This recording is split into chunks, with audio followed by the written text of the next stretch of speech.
La acción climática es una oportunidad para crecer de manera competitiva y sostenible. Para ello, se requiere un seguimiento adecuado y eficiente. Es así como estamos preparando el Registro Nacional de Medidas de Mitigación, RENAMI, herramienta que nos permitirá monitorear y gestionar las reducciones de emisiones de las medidas de mitigación de gases de efecto invernadero, que son implementadas en el Perú. El RENAMI registrará todas las medidas de mitigación en energía, industria, residuos, reducción de la deforestación y degradación, agricultura, entre otras. Asimismo, contabilizará los resultados de todas las medidas NDC y de los proyectos que formen parte de los mercados de carbono que existen en el país. De este modo, establecerá procedimientos que permitan la inscripción y el seguimiento de dichas medidas. Además, posicionará al Perú a la vanguardia de la acción climática, atrayendo así a más y mejor inversión privada. Junto a ello, brindará seguridad jurídica a las transacciones de los mercados de carbono y permitirá garantizar el cumplimiento de las salvaguardas de las medidas de mitigación. Pasa la voz y comparte. Fortalezcamos la participación efectiva en nuestro desafío climático.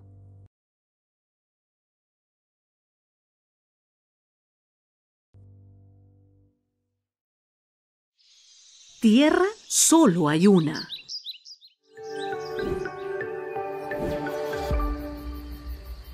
Siempre con el pueblo. Gobierno del Perú. Bicentenario del Perú, 2024. Muy bien. Muy buenos días con todas y con todos. Sean bienvenidos y bienvenidas a este nuevo espacio Dialoguemos. Quiero empezar expresando nuestras más sinceras disculpas por la demora, inconvenientes técnicos que hemos tenido para el inicio de este evento, pero ya estamos aquí, ya estamos en este espacio, estamos en nuestro Dialoguemos, continuamos acercando y encontrando a cada uno de los diferentes actores para dialogar sobre la importancia del Registro Nacional de Medidas de Mitigación en el marco de este proceso a través del cual buscamos facilitar información y propiciar una participación efectiva en la construcción de su propuesta de lineamientos. En ese sentido, el día de hoy vamos a dialogar sobre el objetivo, la importancia y oportunidades que ofrecen tanto los estándares como también los organismos validadores y verificadores de proyectos para alcanzar los objetivos de mitigación de gases de efecto invernadero en la acción climática. Ustedes tienen allí el programa de esta jornada que comprende dos interesantísimos paneles donde van a poder participar especialistas de las organizaciones, tanto de los estándares como de las verificadoras, a quienes les agradecemos por acompañarnos en esta jornada. Entonces, sin más, vamos a iniciar con las palabras de apertura de la Directora General de Cambio Climático y de Certificación, Milagros Sandoval, a quien le doy el pase. Adelante, Milagros. Muchas gracias, Víctor, y muy buenos días con todos y todas. Quiero, primero que nada, también pedirles disculpas por la demora que hemos tenido en este tema técnico y yo también acá tengo problemas técnicos, perdón, yo me encuentro ahorita en Chachapoyas para la Expo Amazónica, entonces tengo algunos problemas también de red, así que pido disculpas si se me cae la red. Pero en todo caso, qué bueno que ya estemos aquí, qué bueno que podamos usar este espacio para poder seguir diseminando la información vinculada al Registro Nacional de Medidas de Mitigación. Para nosotros, desde el Ministerio del Ambiente, sin duda es muy importante poder contar con la participación de todas y todos ustedes para que también formen parte de este proceso de consulta pública donde estamos tratando de recoger la mayor cantidad de comentarios y aportes, sugerencias a la norma que hemos puesto, a la propuesta de norma que hemos puesto en consulta pública el pasado 2 de agosto. Y por alrededor de 30 días útiles, como ustedes saben. Y entonces yo quería primero también agradecer especialmente a quienes nos acompañan hoy. El día de hoy nos acompañan Hugh Salway de Gold Standard, Angelo Sartori de Verra, Lucía Madrid de Arttrees y Luis Javier Arribas de AENOR, así como Alex Guirín, perdón si lo dije mal, de SGS.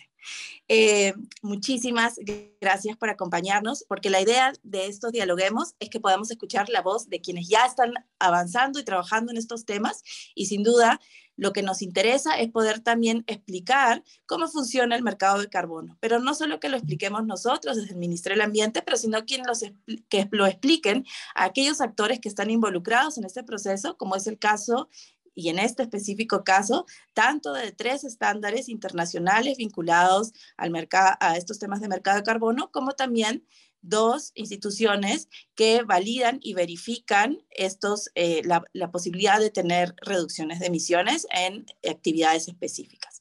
Entonces, nuestro objetivo desde el Ministerio es poder brindar toda esta información, poder ir diseminando toda esta información y, como mencioné, poder también en este proceso fortalecer o fomentar una participación más efectiva en relación a este proceso de consulta pública del RENAMI. Entonces, no voy a demorar más. Yo sé que han venido para escuchar a nuestros invitados, así que muchísimas gracias y te devuelvo la palabra, Víctor. Muchísimas gracias a ti, Milagros. Efectivamente, estos espacios nos demuestran algo muy concreto. La mejor acción climática es aquella que nos une y aquella donde diferentes actores también tienen ese protagonismo y comparten información para poder avanzar unidas y unidos. Y en ese sentido les invito a Hugh, a Ángelo y a Lucía que puedan acompañarme en este primer panel. Muchísimas gracias. Para poder conversar sobre los estándares para una acción climática de alto impacto. ¿De acuerdo? Y vamos a iniciar entonces con una primera pregunta para los 3, para Hugh, para Ángelo y para Lucía. Vamos a empezar con Hugh. Hugh, cuéntanos por favor, ¿qué es y qué hace un estándar de carbono? Adelante. Thanks very much, Victor, and it's really good to be here. Hello, everyone. So my name's Hugh Salway. I'm head of markets at Gold Standard, which is one of the standards serving the voluntary carbon market in particular.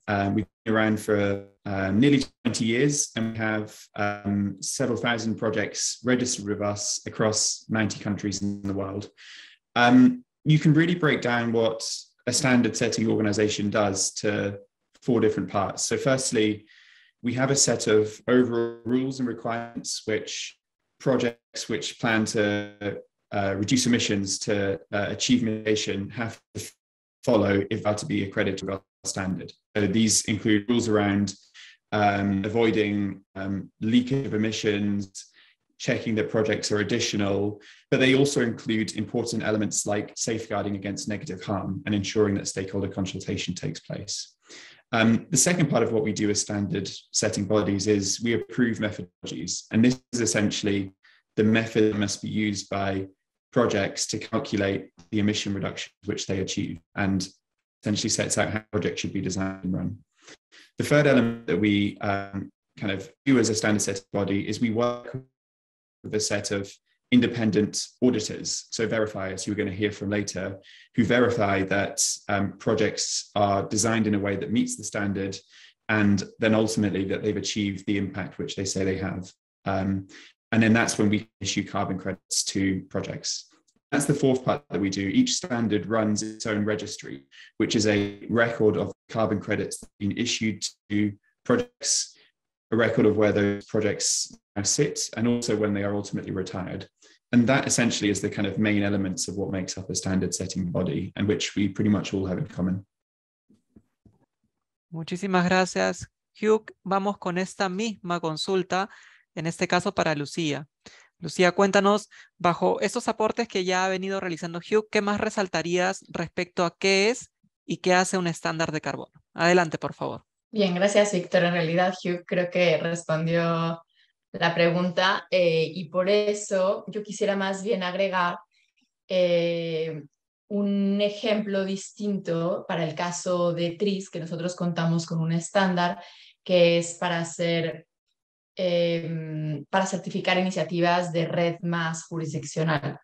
Entonces, en este caso, por ejemplo, el estándar de TRIS cuenta, como nos dijo Hughes, con las reglas, los procedimientos, los requisitos, pero que siguen, en nuestro caso, los participantes que son jurisdicciones, ya sean nacionales o subnacionales, que quieren con ello generar créditos por la reducción de emisiones por degradación y deforestación en un registro con el que también contamos, que ese es este último elemento del que habló Hugh, y agregar que este tipo de registro es un registro de transacciones, ¿no? A diferencia un poco del registro del que vamos a hablar más adelante de Perú, ese es un registro en el que están alojados los créditos y estos se pueden transferir de una cuenta a otra, se pueden cancelar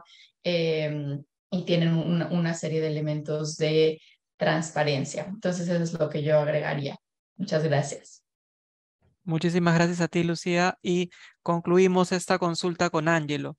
Ángelo, ¿qué más complementarías respecto a qué es y qué labor cumple un estándar de carbono? Sí, bueno, Hugh y Lucía ya hicieron la tarea y adelantaron varias cosas. Verra administra el programa BCS y también administra el enfoque jurisdiccional y anidado para red. El programa BCS, en términos de lo que explicó Hugh, es bastante similar. Nosotros seguimos las guías de buenas prácticas internacionales que hay para esquemas de certificación y también todo lo que tiene que ver con las ISO asociado a los procedimientos de validación y verificación, específicamente de la ISO 14065. Y en ese sentido, contamos con 4 grandes elementos que son bastante similares a lo de Gold Standard, en términos de tener un registro, tener un procedimiento para aprobar metodologías, básicamente para la parte de cuantificación de carbono que necesitan todos los proyectos, también con los procesos de validación y verificación independientes de tercera parte, y una serie de requerimientos de alto nivel que básicamente buscan asegurar 6 principios de calidad en todo proyecto que se certifica con BCS, que sean adicionales, que sean reales, medibles y se hayan calculado de forma conservativa las unidades de carbono verificadas, que sean permanentes, que sean independientemente verificados y que cuenten con un número único de serie, que es lo que va en el registro que tanto Lucía como Hugh han mencionado. Entonces, eso en términos generales del programa BCS, y al igual que como mencionó Lucía para el tema de ARTRIS, nosotros también tenemos un enfoque para programas liderados por gobiernos que son jurisdiccionales en términos de Red Plus y que pueden ser de alcance nacional o subnacional, y también funciona bajo los mismos principios de calidad y de auditoría que he mencionado previamente. Muchísimas gracias, Ángelo, y continuamos contigo para, a partir de esta definición, ya conociendo qué es y qué hace un estándar de carbono, vamos con cómo esas salvaguardas sociales y ambientales se reflejan en los estándares. Ángelo. Sí, BCS exige obviamente cumplir con todas las salvaguardas ambientales y sociales que dispone por legislación y regulación el país donde está ubicado el proyecto, y adicionalmente a escala de proyecto, para proyectos de uso de la tierra, tú puedes añadir otros estándares que nosotros administramos, que son CCB, Clima, Comunidad y Biodiversidad, y también es Divista, que está vinculado a los 17 Objetivos de Desarrollo Sostenible. Entonces, muchos proyectos de uso de la tierra, además de buscar la certificación BCS de créditos de carbono, adicionan estos otros estándares que administramos nosotros también, para darle valores más allá del solo el beneficio de la reducción o remoción de carbono. Eso a escala de proyecto, y así se asegura, aunque por sí solo BCS te exige al menos que cumplas con un par de ODS, y obviamente eso también entra en el proceso de auditoría. A escala jurisdiccional, el programa JNR, para niveles de provincias, regiones o países completos, se exige que se cumplan las salvaguardas de Cancún, que se aprobaron en la COP16 de la Convención Marco de las Naciones Unidas, y toda la forma en la que el país, el gobierno, ha interpretado la aplicación y la implementación de esas salvaguardas a nivel nacional, obviamente alineándolo con la legislación que es propia de cada país y muchas veces incluso propia de cada jurisdicción subnacional en algunos países grandes, que podría ser también el ejemplo de Perú. Efectivamente, esa alineación con el marco normativo es sumamente importante. Y en esa línea, Lucía, ¿qué podrías agregar respecto a cómo las salvaguardas sociales y ambientales se reflejan en los estándares? Sí, mira, nosotros al tener un estándar de red más jurisdiccional, estamos efectivamente alineados a el cumplimiento de las salvaguardas de Cancún, como ya dijo Ángelo, que ¿no se escucha? Sí, continúa, Lucía, adelante, por favor. Que como ya dijo Ángelo, fueron aprobados en la conferencia de las partes de la Convención de Naciones Unidas contra el Cambio Climático. Estas salvaguardas incluyen temas como, por ejemplo, el reconocimiento y respeto de los derechos de los pueblos indígenas, la participación plena y efectiva, la generación de beneficios ambientales adicionales, la prevención de las reversiones y de lo que conocemos como fugas, la alineación con los programas forestales nacionales. Y entonces, en el caso del estándar TRIS, nosotros lo que hemos hecho es, hemos desarrollado para cada una de las salvaguardas, estas se han dividido o clasificado en ciertos temas en cada salvaguarda, y cada tema cuenta con 3 indicadores. Entonces, lo que hace un estándar, por poner un ejemplo, es especificar cuáles son estos indicadores con los que se medirá el cumplimiento de las salvaguardas, y entonces hacer de una manera muy concreta una forma en la que esto va a poder ser validado y verificado por un tercero en el momento en el que se deseen emitir créditos. Y una cosa muy importante a resaltar es que en TRIS los elementos de contabilidad del carbono, es decir, de cuántas emisiones se redujeron con respecto a la línea base, son igualmente importantes que los requisitos en términos de salvaguardas. Por lo tanto, para poder emitir un crédito, se validará y verificará tanto que se hayan reducido las emisiones que se van a verificar, como que se hayan cumplido con todos los indicadores relevantes de las salvaguardas sociales y ambientales de Cancún. Muchísimas gracias, y concluimos esta segunda consulta con Hugh respecto a cómo las salvaguardas sociales y ambientales se reflejan en los estándares. Antes de darte el pase, Hugh, quería mencionar que tenemos un servicio de traducción simultánea que ustedes pueden encontrar en la barra de menú de Zoom para poder obtener la traducción ya sea de español o de inglés conforme sea conveniente. Hugh, la consulta era cómo las salvaguardas sociales y ambientales se reflejan en los estándares. Adelante. Yeah, well, I mean, there's quite a lot of similarity to what Angela and Lucia have shared already. So in Gold Standard, we take safeguards very seriously, and we have a set of safeguarding requirements in place which all projects must follow, which have essentially 9 different safeguards across social, environmental, and economic considerations. And we've drawn our safeguarding requirements from international best practice, so from the IFC, from UNEP, and other international organizations which have set out models for safeguarding activities. So that's the first part of what we have. We have safeguarding requirements where projects identify the potential negative harm, in the same way that Lucia said. This is checked but verifies further in the process. So this is part of the overall assessment, whether there is negative harm or continued potential for negative harm as a project goes forward, to make sure that this is addressed. The second part of what we have in Gold Standard is stakeholder consultation prior to each project, where local communities, indigenous communities, other affected stakeholders have the ability to raise any comments or concerns about the project's implementation, and the project developer is required to take these on board in the design of the project, or to justify why they haven't done so. So there's an element of inclusivity in how projects are set up to make sure that these issues we're aware of them. And then the third part of what we have is we have an ongoing grievance mechanism in Gold Standard. And what this means is that over the course of a project, there is the ability for stakeholders or those affected by a project to raise concern, or third parties who see problems to raise concerns about how a project is being implemented. And the grievances are taken very seriously when they occur, and we make sure that there is a full review to understand what is happening. And if there are real problems, which we see, projects, in the same way that Lucia said, projects aren't able to receive issuance until those problems are addressed. That's quite rare that this happens. In most cases, projects make sure they have the right safeguarding procedures in place and they follow them. Y eso es lo que efectivamente termina asegurando la efectividad en la implementación de las medidas. Realmente este espacio es un espacio inédito. No hemos encontrado antes esta gran oportunidad de poder tener a cada uno de ustedes en un espacio de diálogo donde los estándares nos facilitan información cercana y amigable sobre qué realizan, cómo las salvaguardas sociales y ambientales se reflejan en su labor.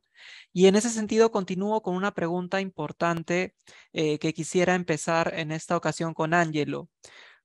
Ustedes, como estándares, ¿cómo perciben que el Perú esté trabajando en la elaboración de sus lineamientos del RENAMI, de este Registro Nacional de Medidas de Mitigación? Ángelo. Bueno, obviamente lo percibimos bien, porque es algo que sabemos los gobiernos tienen que hacer, básicamente para alinear y ordenar, y para eso sirven los registros, las distintas posibilidades de transacción, de reducción o remoción de emisiones que existen. Algunas pueden ser a nivel doméstico, con un mercado nacional, otras pueden ser en el ámbito internacional, tanto en el ámbito voluntario como de cumplimiento relacionado al artículo 6, y una serie de otras siglas que yo podría decir para desordenar más la comunicación. Pero en definitiva se entiende el punto de que sirven para ordenar. Y yo diría que a nivel latinoamericano, en términos de regulación, el RENAMI, junto quizá de los esfuerzos que ha hecho Colombia a través de su homólogo el RENARE, son los que más han ido avanzando en este tema. Y eso obviamente da una buena señal de que hay un compromiso gubernamental de ordenar la casa para los compromisos vinculados a la NDC y para también el accionar privado, que es muy importante, obviamente, para llevar a campo actividades que efectivamente reduzcan la deforestación y la degradación. Entonces lo vemos con buenos ojos. Si ustedes ven, coincidimos con Gold Standard y con ARTRIS y todos llegamos a la conclusión de que tenemos también nuestros propios registros. O sea, este asunto del orden en términos de llevar la contabilidad del carbono jamás funcionaría si no tienes un registro. Y evidentemente eso habla bien de que el gobierno quiere hacer ese esfuerzo. Y obviamente vienen varios desafíos que lo hemos hablado muchas veces con el equipo del ministerio respecto, por ejemplo, a cómo este registro, el RENAMI, se va a vincular a los registros que manejan los estándares internacionales privados, como los 3 que estamos aquí representados. Cómo eso también va a proveer la información que vaya a dar cuenta de los avances del Perú en el ámbito del cumplimiento de sus compromisos ante el Acuerdo de París.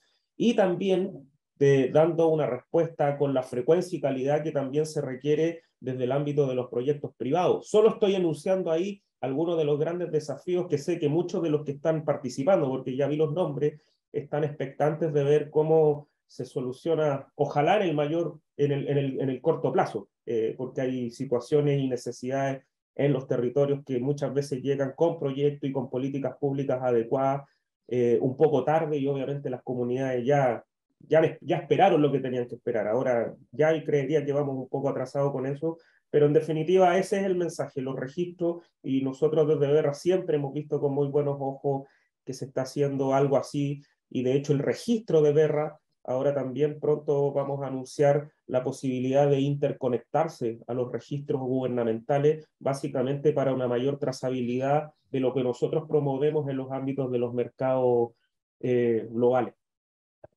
Perfecto, estas coincidencias son las que marcan ese sentido de urgencia y ambición en la acción climática.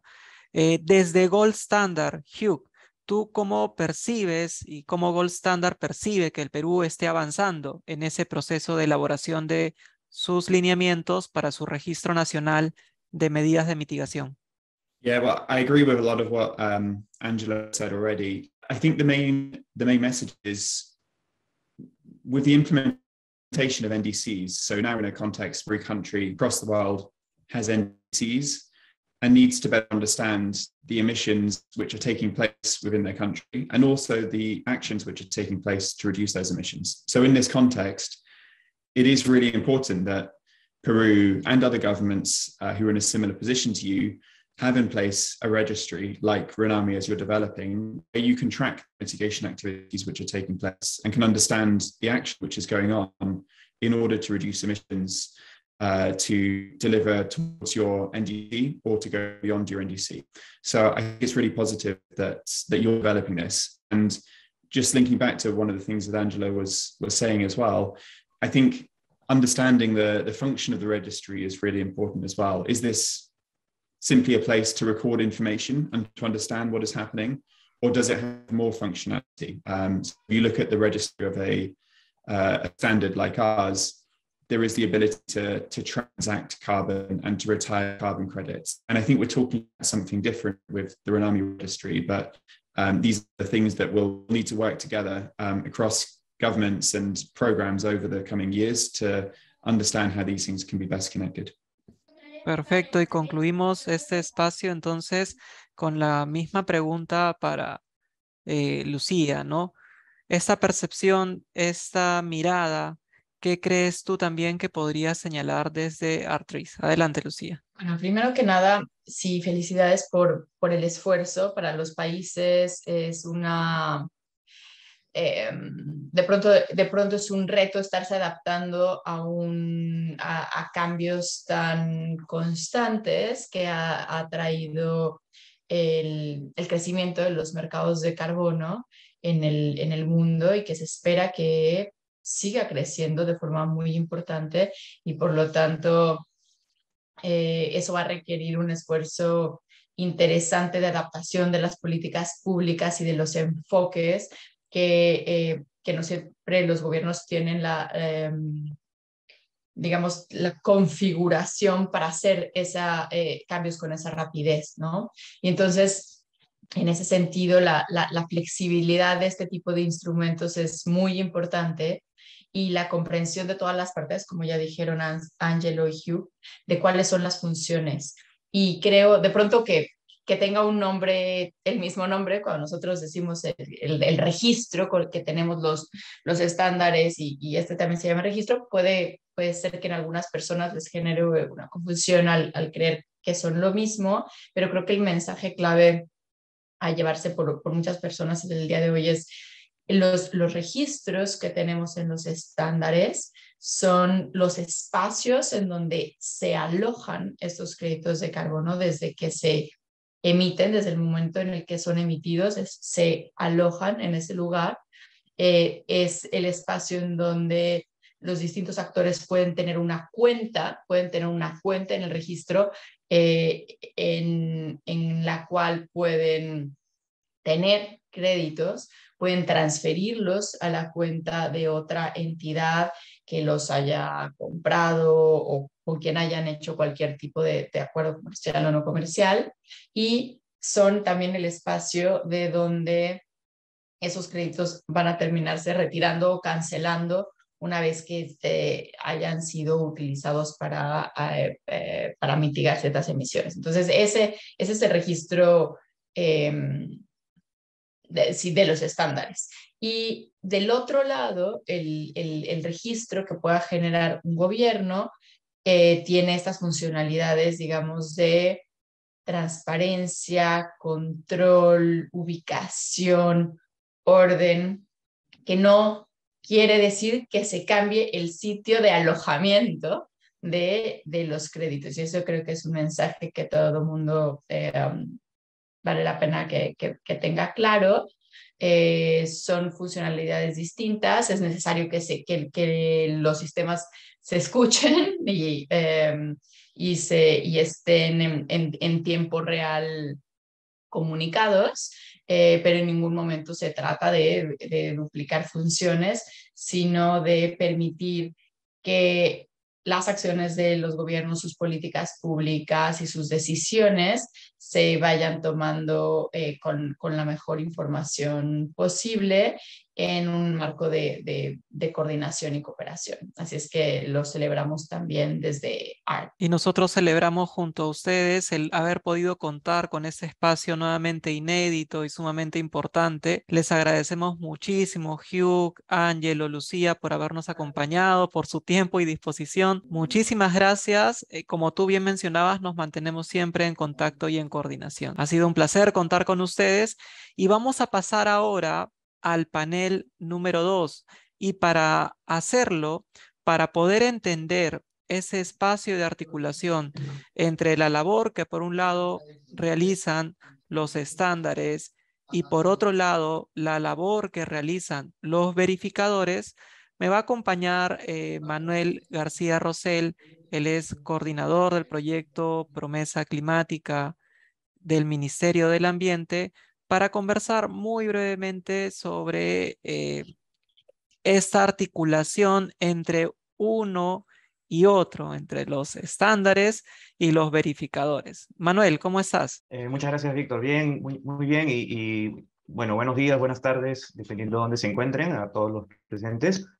Eh, a ver, para abordar este punto, yo quería empezar mencionando que, como se ha descrito en el panel anterior, efectivamente los estándares establecen los criterios, los requisitos necesarios para poder asegurar que se garantiza la calidad de las medidas, de los proyectos que se formulan para participar en los mercados de carbono y el impacto real que ellos pueden generar, no solamente en términos de reducción de emisiones, sino también en relación a los aspectos sociales, económicos y ambientales. Y por ello es importante también considerar que estos criterios se deben de garantizar a través de una verificación de tercera parte independiente, ¿no? Que nos permite evaluar de manera rigurosa el cumplimiento, no solamente ex ante, durante la formulación de los proyectos, sino además de manera ex post, ya cuando los proyectos han sido implementados, para poder reconocer efectivamente cuál es el aporte real y aportar a la integridad ambiental, que es uno de los principios del Acuerdo de París, para poder nuevamente asegurar que los mercados de carbono realmente contribuyen a la mitigación global de gases de efecto invernadero y al desarrollo sostenible de los países. Perfecto, entonces digamos que van de la mano y nos permiten articular un mismo esfuerzo para cumplir con eficiencia una implementación que nos asegure la reducción de emisiones de gases de efecto invernadero y que nos acerque a la meta global, ¿no es cierto? Entonces, para culminar, Manuel, los verificadores y validadores que garantizan la calidad de los resultados también tienen un rol súper clave en términos de confianza y transparencia, ¿no es cierto? Efectivamente, el rol de tanto de los estándares, que son los que establecen los criterios, los requisitos, las metodologías, como de las entidades certificadoras, que son los encargados de verificar el cumplimiento de estos, es clave.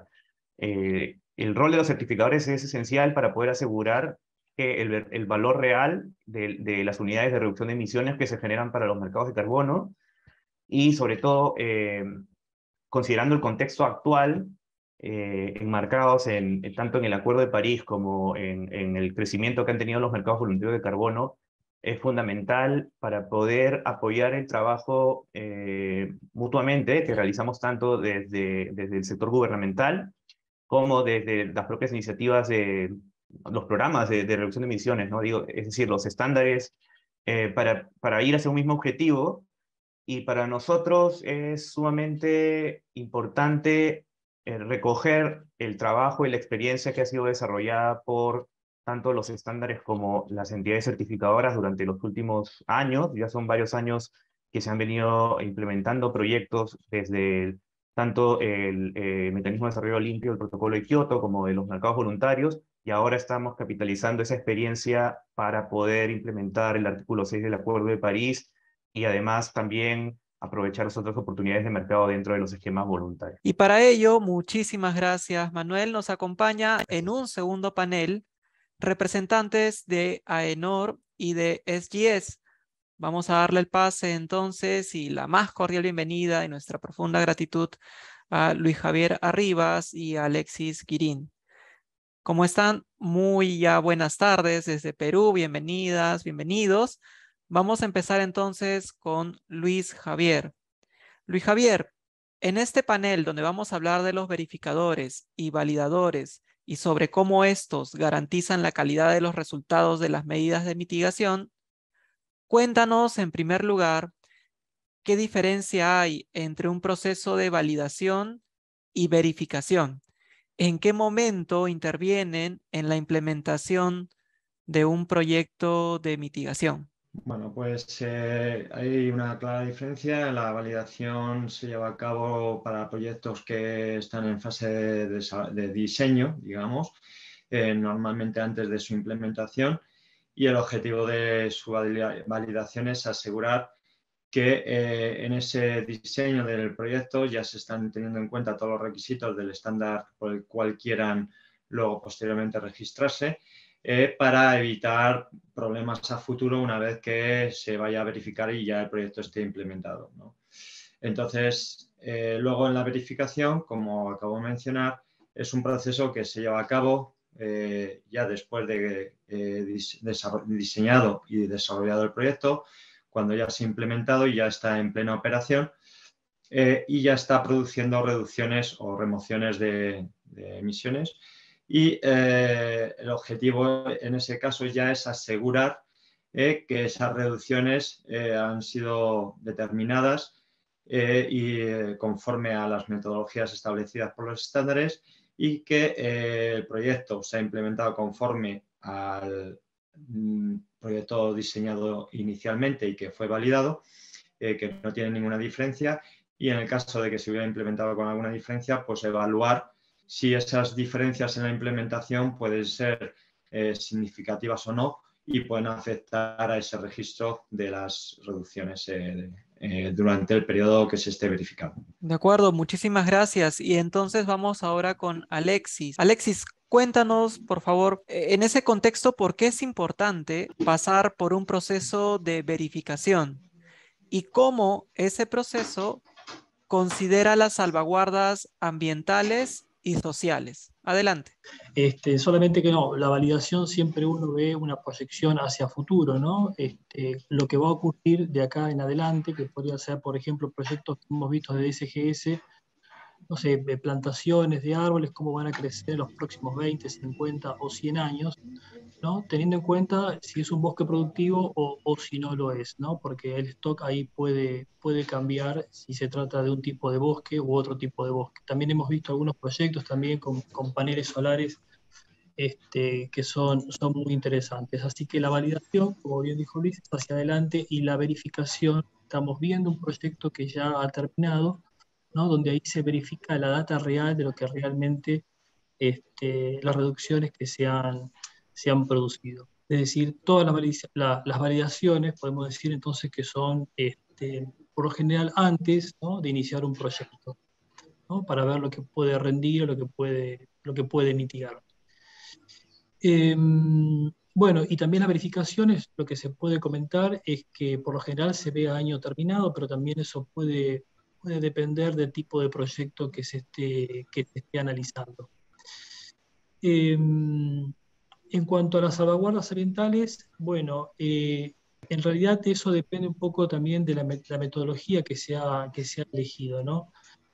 Lo que es digamos, la parte 1 de la ISO no lo tiene, solamente se enfoca en los gases de efecto invernadero, pero en la parte 2, ahí sí depende de la metodología de las salvaguardas que se hayan requerido previamente. Perfecto, muchísimas gracias. Y en ese contexto vuelvo ahora con Luis Javier para que nos cuente un elemento clave respecto a estas expectativas y oportunidades que ustedes pueden ver en la acción climática del país, en el caso de Perú, con un registro nacional de medidas de mitigación. ¿Qué expectativas y oportunidades ustedes pueden vislumbrar a partir de este registro nacional de medidas de mitigación? Luis Javier. Bien, pues ahí no puedo añadir mucho más de lo que dijo Hugh o Angelo o Lucía, en el sentido que obviamente todos los pasos que se den para avanzar en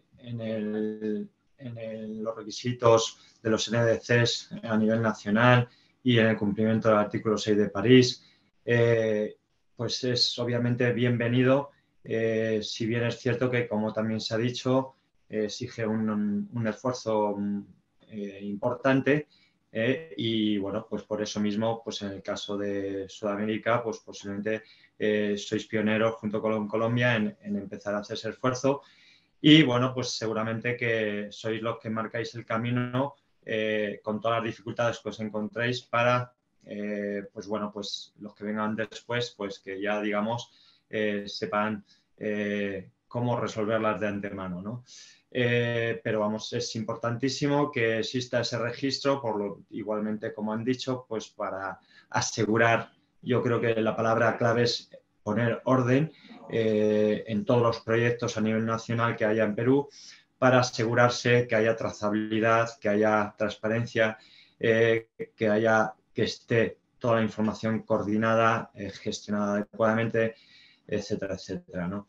Entonces, no puedo decir más que enhorabuena y que obviamente desde la parte de AENOR, pues todo nuestro apoyo. Muchísimas gracias, Luis Javier. Alexis, este liderazgo, esta puesta en vanguardia del Perú implica una serie también de expectativas y oportunidades. ¿Cómo lo ves tú? Bueno, no, sí, sería maravilloso contar con un registro nacional, utilizando algún estándar internacional, como por ejemplo la 14064, ¿no? Parte 2, porque bueno, es aplicable a todo tipo de proyectos y bueno, y además se alinea, con lo que tengo entendido, con los esfuerzos nacionales del INCAL, ¿no? De normalizar, digamos, un estándar localmente ahí en Perú. SGS también participa de este comité de normalización, dicho sea de paso. Bueno, también entiendo que habría una mayor transparencia si se formalizarían todos los cálculos, validaciones y verificaciones que se puedan dar, las verificaciones como las ya se están dando, ¿no? En lo que es el programa de MINAM de Perú. Y además se podrían también conectar ambos programas, ¿no? Es lo que creemos desde SGS, donde se podrían ver las mitigaciones de las huellas con las reducciones, ¿no? Del registro nacional. Para terminar este panel, quisiera por favor pedirles a cada uno de ustedes unas breves conclusiones o reflexiones finales sobre todo este diálogo que hemos sostenido, empezando por favor con Luis Javier. Adelante. Bueno, pues un poco lo que ya he dicho, bueno, la conclusión es que, bueno, pues es muy gratificante que desde las diferentes administraciones públicas de los diferentes países se vayan tomando estas iniciativas pues para ir avanzando en todas las acciones que hay que llevar a cabo para favorecer los diferentes ámbitos del cambio climático. Y bueno, pues que obviamente esto supondrá un favorecimiento pues, para todas aquellas empresas privadas o de otra índole que tengan interés por desarrollar diferentes tipos de acciones, porque van a contar pues, con un elemento más para guiarles o ayudarles en coordinar esas actividades que quieran desarrollar de una forma coherente y adecuada. Muchísimas gracias. Alexis, adelante. Sí, gracias. Sí, bueno, sí, yo también creo que el mercado del carbono, por lo menos yo que me desenvuelvo acá en la región trabajando, considero que está creciendo muchísimo, ¿no? Diría que exponencialmente, muy activo está en toda la región, desde México hacia el sur. Actualmente me encuentro en México justamente y es muy, muy fuerte el desarrollo que tiene todo el tema de huella de carbono y por supuesto los proyectos de mitigación, ya sea para energía renovable. Hay muchas consultas de mucho tipo, en proyectos muy, digamos, imaginativos de todo tipo hay. Y bueno, me parece una muy buena iniciativa todo esto que se está llevando adelante. Perú creo que es realmente un líder en la región en todo esto, por todo como se viene desarrollando en los últimos años.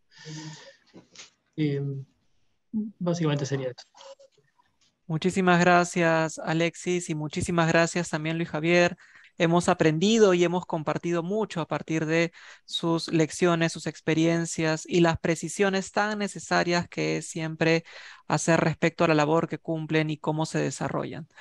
Luis Javier Arribas de AENOR y Alexis Guirín de SGS, muchísimas gracias por habernos acompañado en este segundo panel, con el cual llegamos ya al fin de este Dialoguemos sobre el Registro Nacional de Medidas de Mitigación.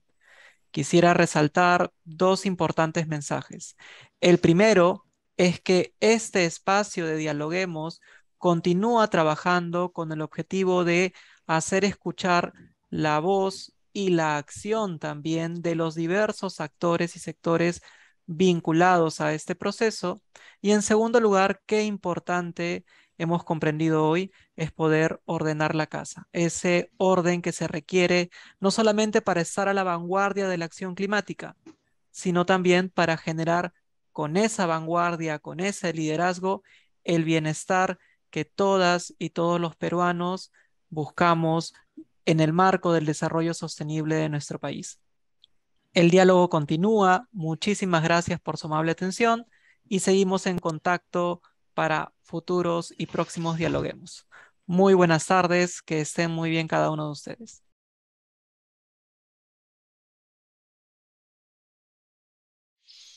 Tierra solo hay una.